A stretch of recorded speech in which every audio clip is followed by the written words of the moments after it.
गांव रामपुरा के बाहर पुराने कुएं के पास खड़ा पीपल का पेड़ किसी पुरानी किताब के आखिरी पन्ने जैसा था। पीला, सूखा, फटा हुआ, लेकिन फिर भी जिंदा। दूर से वो ऐसे लगता मानो कोई झुका हुआ बूढ़ा आदमी हो, जिसकी टहनियां आसमान से नहीं जमीन से सवाल करती हों। दिन में गांव वाले बहाने बनाकर उसके पास से निकल जाते। धूप लग रही थी, यहीं से छोटा रास्ता है, पर असली वजह कोई जुबान पर नहीं लाता था। रात में उस पीपल की परछाई कभी सीधी नहीं पड़ती थी। गांव के स्कूल में पढ़ाने वाले शंकर प्रसाद, सबके लिए शंकर मास्टर, विज्ञान पढ़ाते पढ़ाते खुद को बहुत समझदार मानने लगे थे। उनका पसंदीदा डायलॉग था, डर हमेशा दिमाग की बीमारी है, भूत प्रेत कुछ नहीं होता। घर पर उनकी बहू मीना थी, शहर से ब्याह कर आई, पतली दुबली, बड़ी बड़ी आंखों वाली। पति नौकरी के लिए शहर में, ससुर स्कूल में, और मीना ज्यादातर दिन इस अनजान गांव में अकेली। शाम होते ही दूर कुएं के पास पीपल की काली आकृति दिखती, नीम की शाखें छत के ऊपर हिलती। मीना जल्दी से खिड़की बंद कर देती। एक रात वो हिम्मत करके बोली,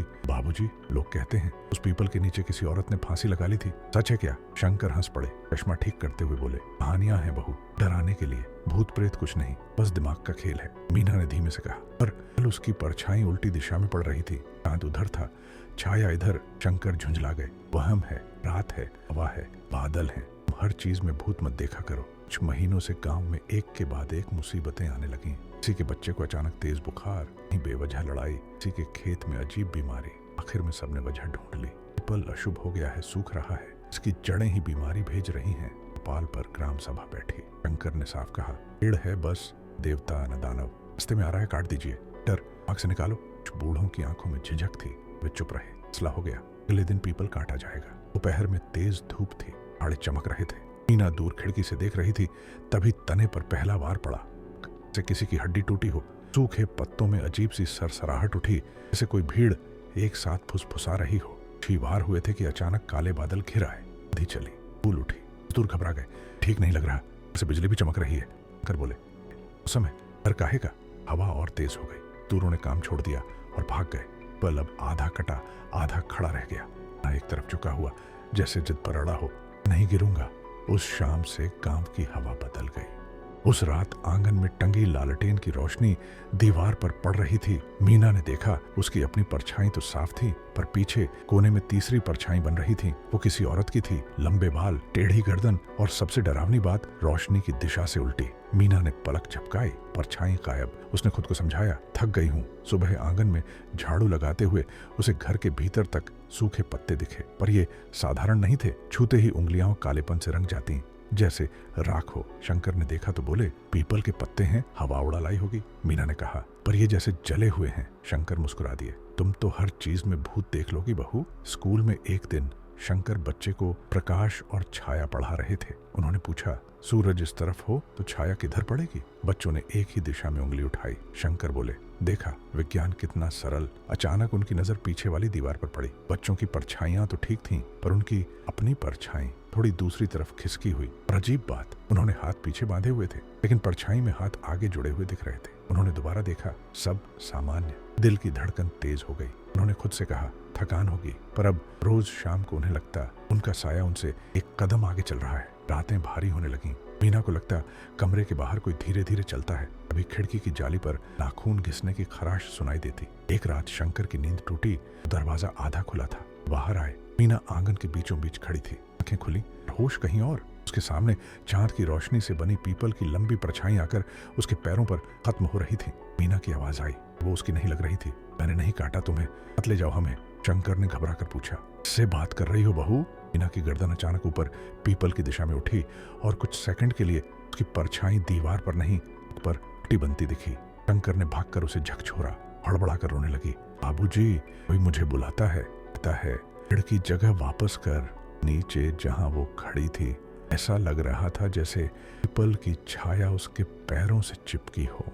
अगले दिन शंकर गांव के सबसे बूढ़े धुरई काका के पास गए। काका, ये पीपल की असली कहानी क्या है? धुरई ने बीड़ी सुलगाई, कुछ देर चुप रहे, फिर बोले, तुम्हारे विज्ञान को ये कहानी लगेगी, पर सच वहीं होता है जहां उसे जिंदा गाड़ दिया जाए। काका ने बताया, सालों पहले इसी पीपल के नीचे एक गर्भवती औरत को लाया गया। उस पर इल्जाम था कि वो किसी और मर्द से रिश्ता रखती है। गांव की बदनामी की जड़ वही है। गांव वालों ने फैसला किया, ये औरत अपशकुनी है। उसे पेड़ से बांधा गया। वो गिड़गिड़ाती रही, बच्चे को मत मारो, मेरा जो करना हो करो, पर किसी ने नहीं सुना।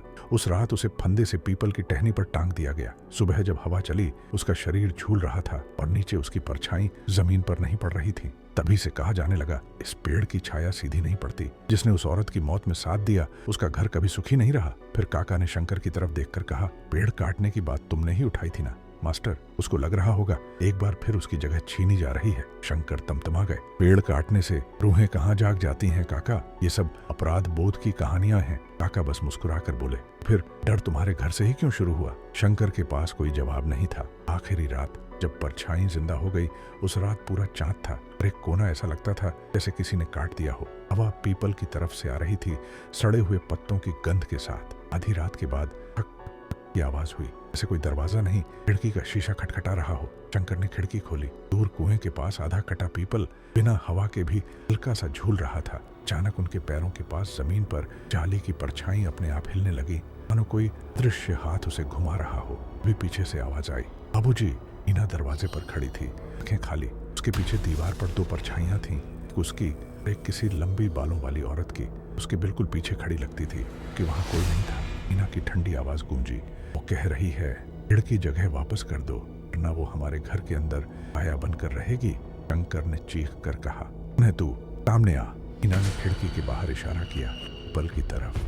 मीना के कदम जैसे किसी और ताकत के काबू में थे। शंकर ने उसकी कलाई पकड़ी, पर उसी क्षण उन्होंने देखा उनका शरीर दरवाजे के अंदर था, पर उनकी परछाई 2 कदम आगे आंगन के बीचों बीच खड़ी थी। वो परछाई आगे बढ़ने लगी और जैसे मीना की परछाई को पकड़कर दोनों को खींचते हुए पीपल की तरफ ले जाने लगी।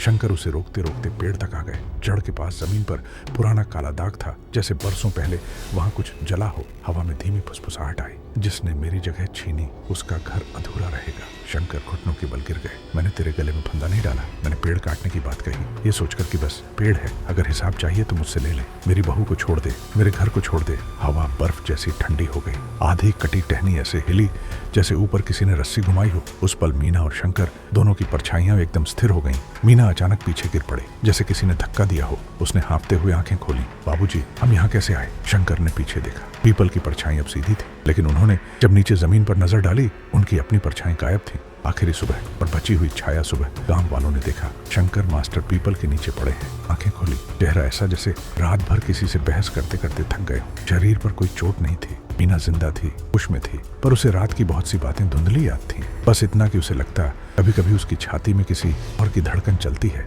उस दिन के बाद गांव ने तय किया, पीपल को न काटा जाएगा न पूजा जाएगी, बस सब दूरी बनाए रखेंगे। तुरई काका ने बस इतना कहा, कुछ जगहें देवता की नहीं सच की होती हैं, वहाँ झूठ लेकर जाओगे रूहें खुद हिसाब कर लेंगी। रामपुरा में अब सूरज ढलने के बाद कोई भी अकेले पीपल की परछाई से नहीं गुजरता, क्योंकि लोग कहते हैं छाया में सिर्फ पेड़ नहीं रहता, एक मास्टर की अधूरी माफी भी बसती है, जो हर गुजरने वाले से चुपचाप एक ही सवाल पूछती है, तुम पेड़ देख रहे हो, उस औरत की गर्दन से तुमने कभी सच में देखा ही नहीं।